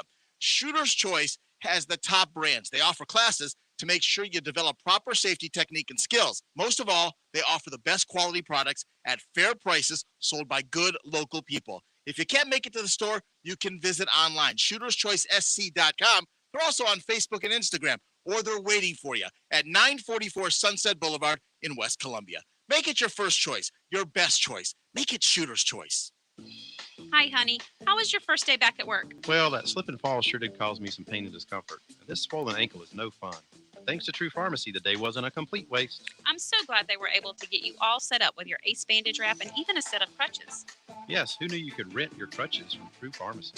And they even have wheelchairs to rent and sell. That's good information to know in case we ever need it for our parents as they get older. I'm so glad we found True Pharmacy. True Pharmacy, 2 locations, West Columbia and Divine Street. Hi, this is Kevin Cohen. The Point is a unique radio station. We don't have a bunch of huge corporate sponsors, and we're not a part of a local group of 5 or 6 corporate radio stations. We're a locally owned and locally operated station. In fact, we're a family. We think community first. We're all about local, local, local. And if you're a small business owner, well, it'd be my honor to sit down with you, talk about growing your business with the help of The Point. If you've never considered radio advertising, well, it works, especially talk radio. Our listeners trust us. They trust and they support our advertisers. You'd be surprised just how affordable running some ads on the point can be. So let me put something together, a customized package that fits your needs, your budget. I'm not corporate. I'm just Kev.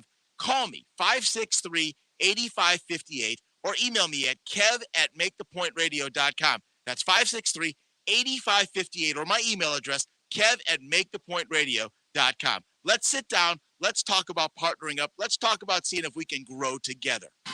Hey, it's the Cigar Militia. We want to thank the Midlands for a wonderful first year.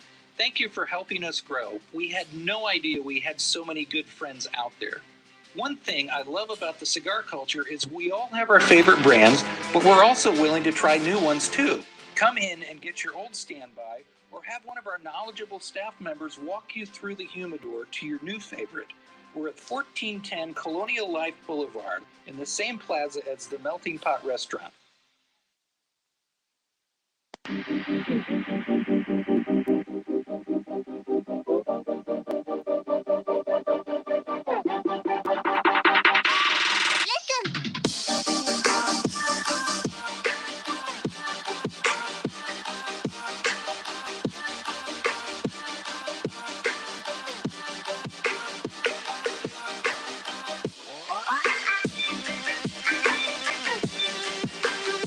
Okay, we give you the recruiting report tonight here on Sports Talk. Those of you watching the stream, you can watch some highlights of Braylon Staley from Aiken as we give you the recruiting report. We're going to be talking about him in just a moment. So we got some highlights from him that we are rolling on our stream.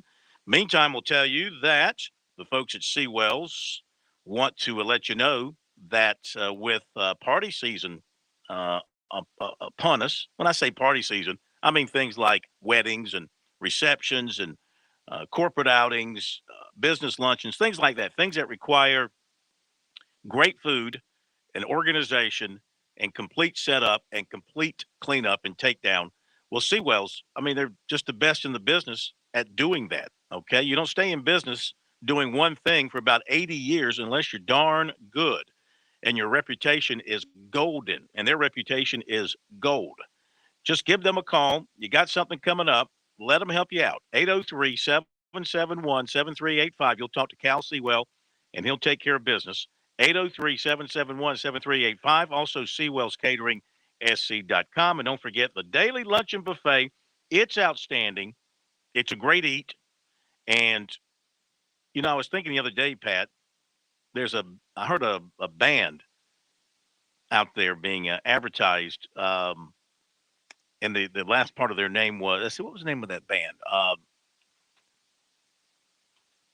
Something Sweats. But it made me think of what you said about the Meat Sweats. Meat Sweats? Yeah. But that's not the name of the band. The band's something else, something Sweats. Do you find it? I have not. But it had me thinking about what you said about the Meat Sweats when you go to Seawells. Love a good case of the Meat Sweat, especially when they give me my big old side of gravy that I like to get there at Seawells. But the menu ahead this week is fantastic. I'm a bit disappointed I missed today. It looks like they had a new menu item. Irish beef stew sounds delicious. I do not recall seeing that before. Tomorrow, every bit as tasty, though. Pulled pork, southern fried chicken, and fried fish nuggets, of course, to go along with sidebar, all the local fixings you can handle, and dessert. Excellent. 11 till 2, Monday through Friday, for the daily luncheon buffet. All right, on to recruiting. Late Saturday night, after Clemson wrapped up the junior day, Tigers got a commitment from defensive tackle Champ Thompson, 6'3", 280. And he was heavily recruited. Other offers, South Carolina, Georgia, Texas, Oklahoma, Arkansas, Florida State, Alabama, Michigan, Auburn, Miami, North Carolina, Penn State, Notre Dame, and most recently Colorado. He narrowed his list to Clemson, Georgia, Georgia Tech, Ole Miss, Florida State, Penn State, and Miami before settling on the Tigers, who offered him last summer at camp. He also visited Clemson during the season for the NC State and Syracuse games. Georgia also had him in for 2 games during the season. He went to Alabama last summer. His father was an offensive tackle at Tennessee and in the NFL, and he was considered by at least one recruiting service a Georgia lean earlier in the recruiting process. Last season, 11 games, he had 38 tackles, 7 tackles for loss, 3 sacks, He was the fourth commitment for Clemson at that time. And then this afternoon, safety Noah Dixon, 6'2", 175, LaGrange, Georgia, made his public pledge to Clemson. And he camped at Clemson in June, not long after being offered by the Tigers June 1, was at Clemson for a visit in mid-May. He did not make it to a Clemson home game last fall, did not make it to Clemson. He did take in the Clemson-Georgia Tech game in Atlanta.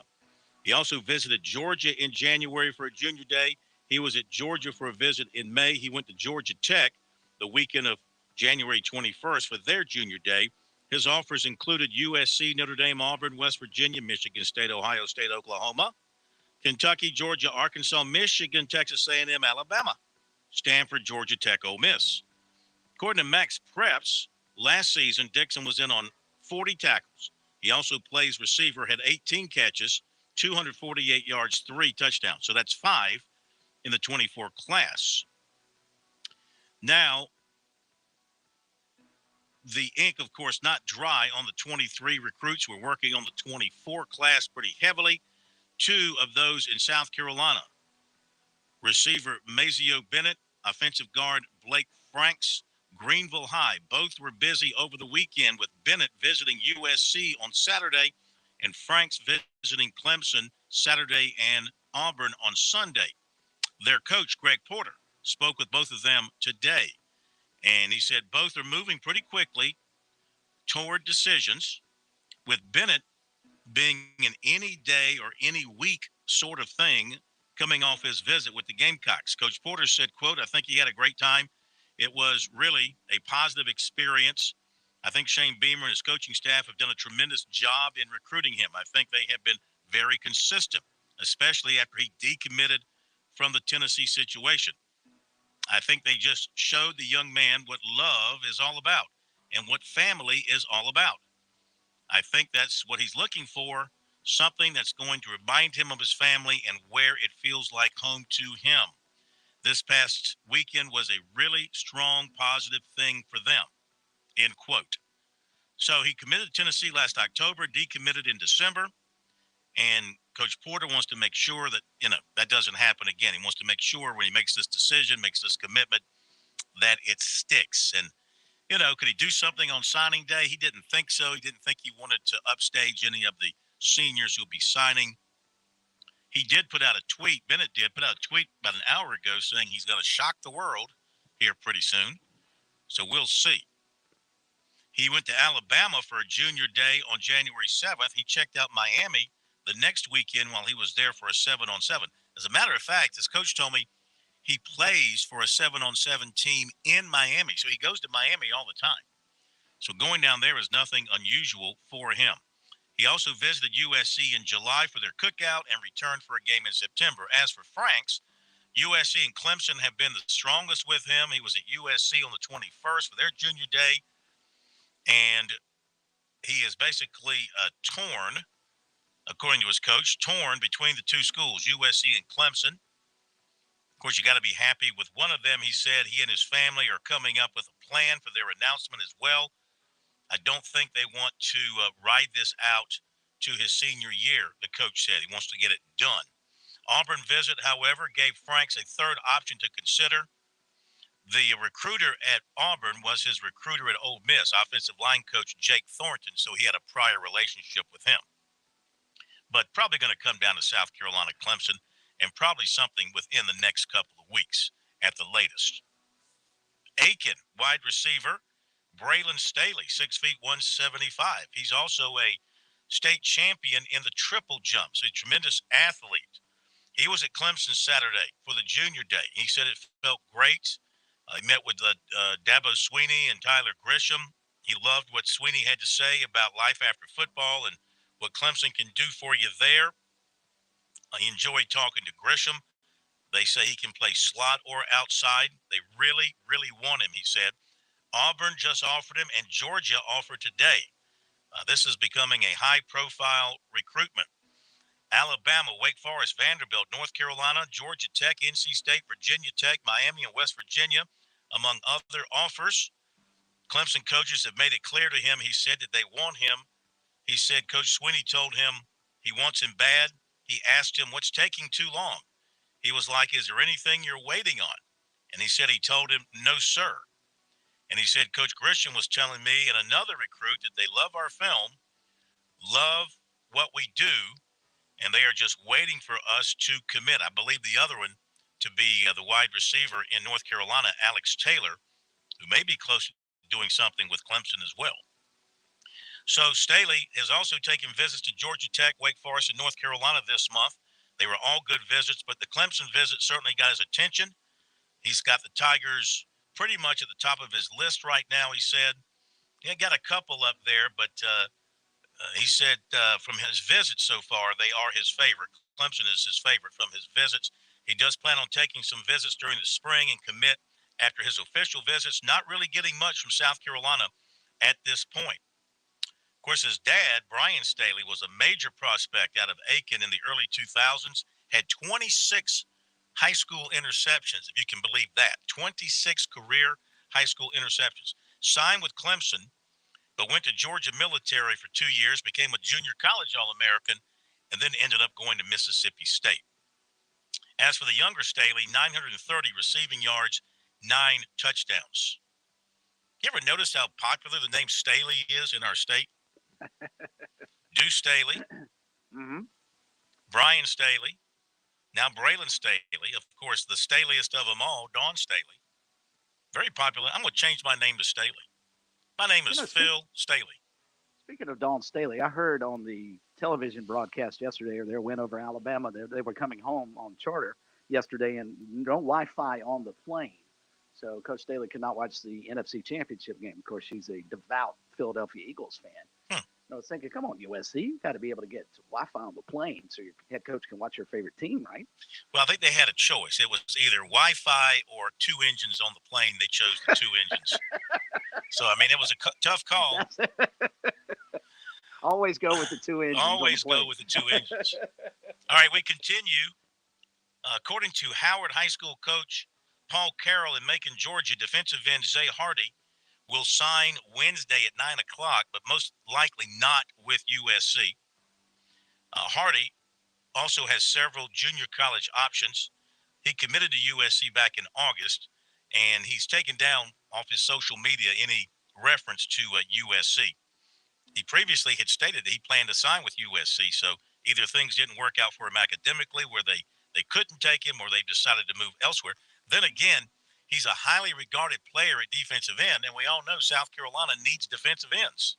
So must have been something on his end that's not allowing this to happen. Told you about talking to Nick Harbor's dad. We'll have a story up later tonight on the website, but basically he told me they're going to sit down tonight after getting home so late from Oregon and not talking about it today, going to talk about it tonight. He thinks they'll come up with a decision tonight. All the schools are still in it. Nobody's been cut. And they had a really good visit to Oregon, as you might expect. They showed him the track side of things, real heavy, and they enjoyed it. And coaches have been calling, talking to him, talking to the son, and they just got to make a decision. And I don't believe anybody outside their cocoon knows what it's going to be. There's a lot of people out there suggesting this, suggesting that. Maryland insider thinks he's going there. Gamecocks insider thinks he's going there. Probably Oregon insiders think they're going there. Probably got some Michigan insiders think they're going there. This is where I just kind of sit back and let it happen, and we'll see what happens. USC made the first cut down to 11 with athlete Jalewis Solomon of Ellaville, Georgia. The others are Georgia, Miami, Florida, Ohio State, Southern Cal, Colorado, Alabama, Auburn, Florida State, and Georgia Tech. USC offered 2025 quarterback A.J. Brand of Irmo and 2026 defensive back Samari Matthews of Cornelius, North Carolina. 2026 linebacker Cameron Melvin of Garner, North Carolina was at USC Saturday. USC target 2025 defensive tackle Elijah Griffin was offered by Colorado. He was at USC Saturday. Clemson offered linebacker Drew Woodaz of Tampa and defensive end Darian Mayo of Olney, Maryland. Of course, Woodaz's brother plays for Clemson. West Florence running back Darren Lloyd committed to Coastal Carolina. Had 400 yards, you tell me, rushing in one game against Hartsville? 398 and 6 touchdowns. Whew.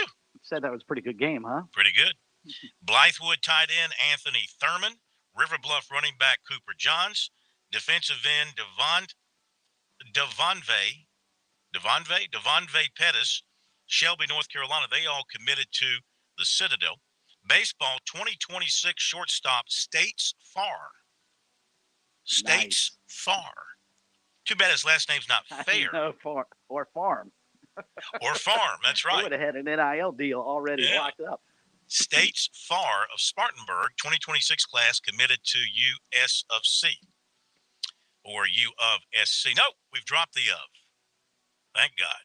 We've dropped the of. With that, we wrap up recruiting right here on Sports Talk. We have got to go to a break. And time permitting, we got callers waiting. We got Jim Corbett coming up, keeping an eye on the murder trial. And as I said last week, time to time, he's going to drop in and update us on what's happening as things progress there. As we try to do a good deed for the state and bring you some coverage of that, because it is a big deal in our state. Got Jim coming up. Time permitting, we'll hit a phone call or two, and we'll be back after the break.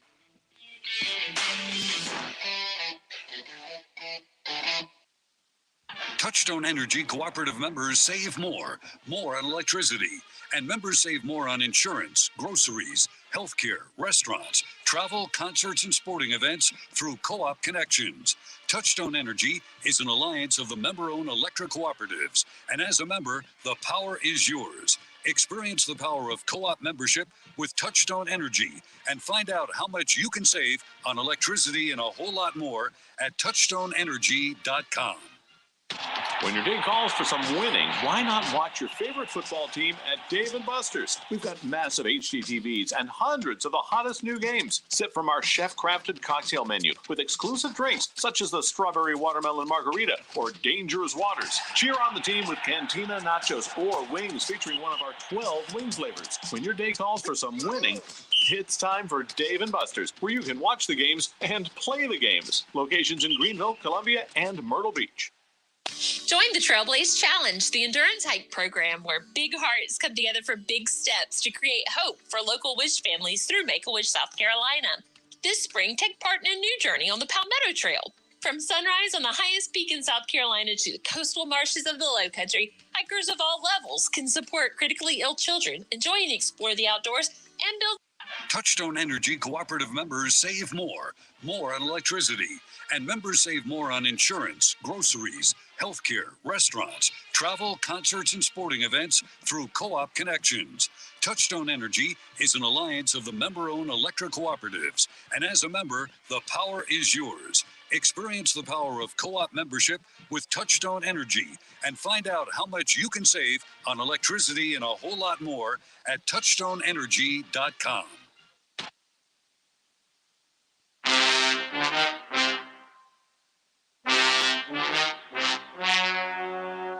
The story you're about to see is true. The names have been changed to protect the innocent.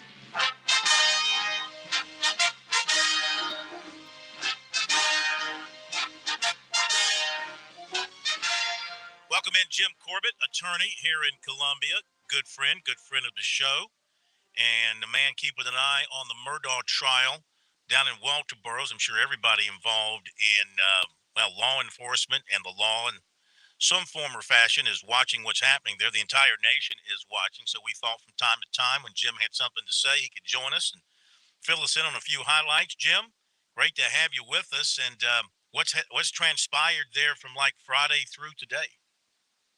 Hey, Phil, how are you? It's the trial.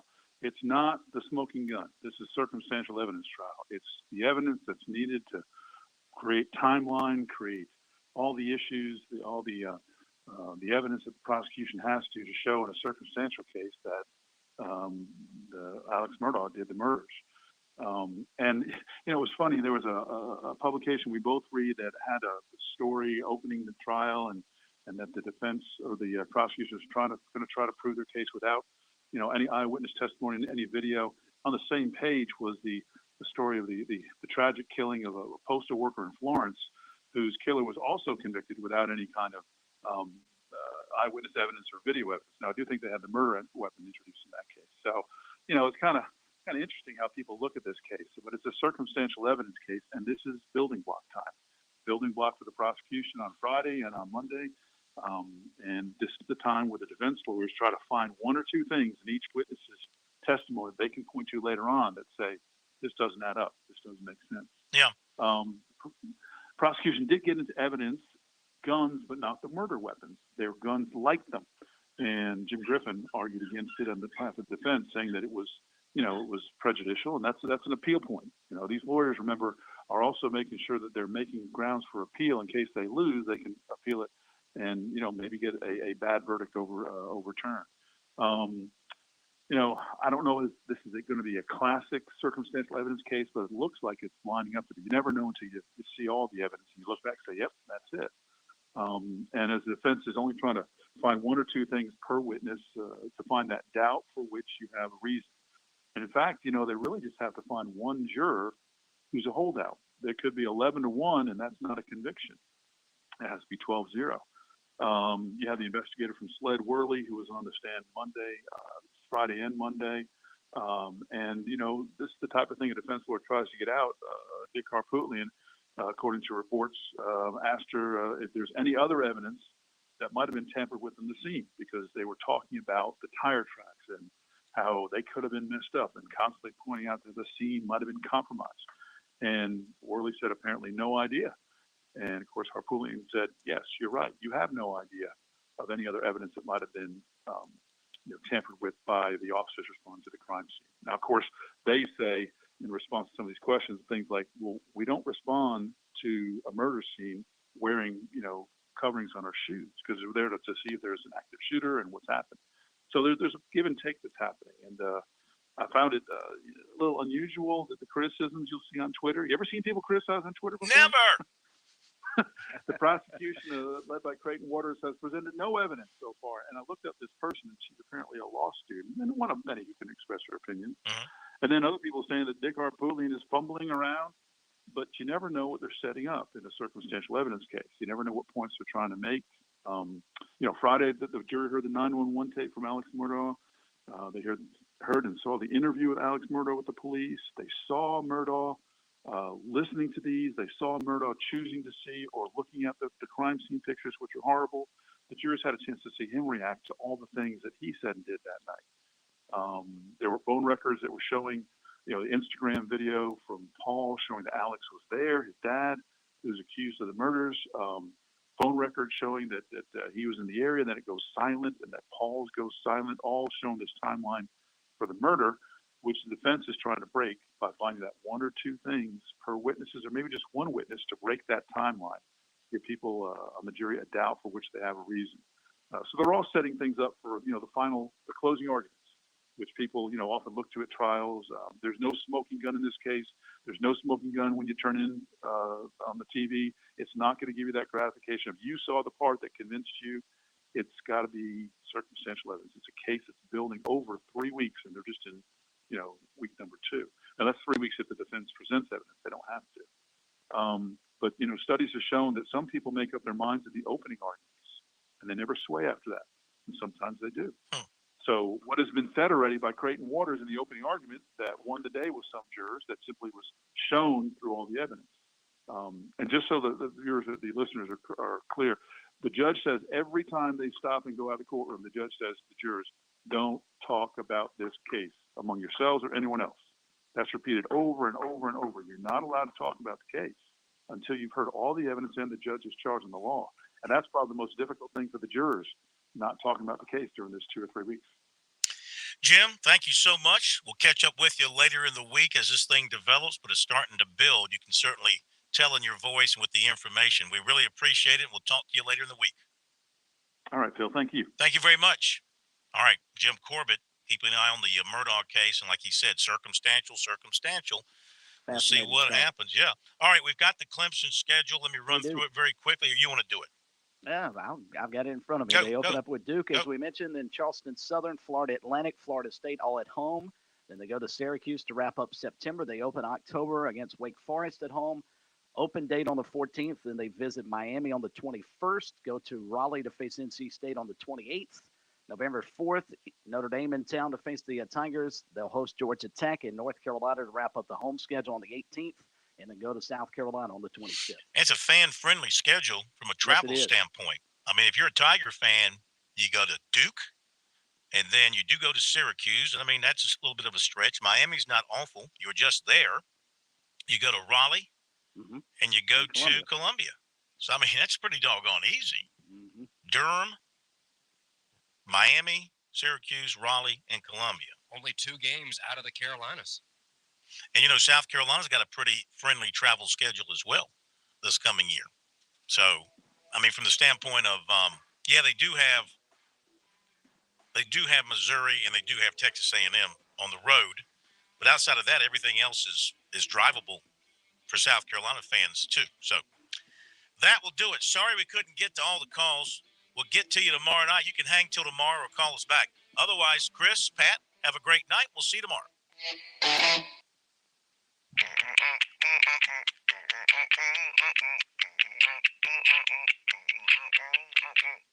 Someone will be right with you.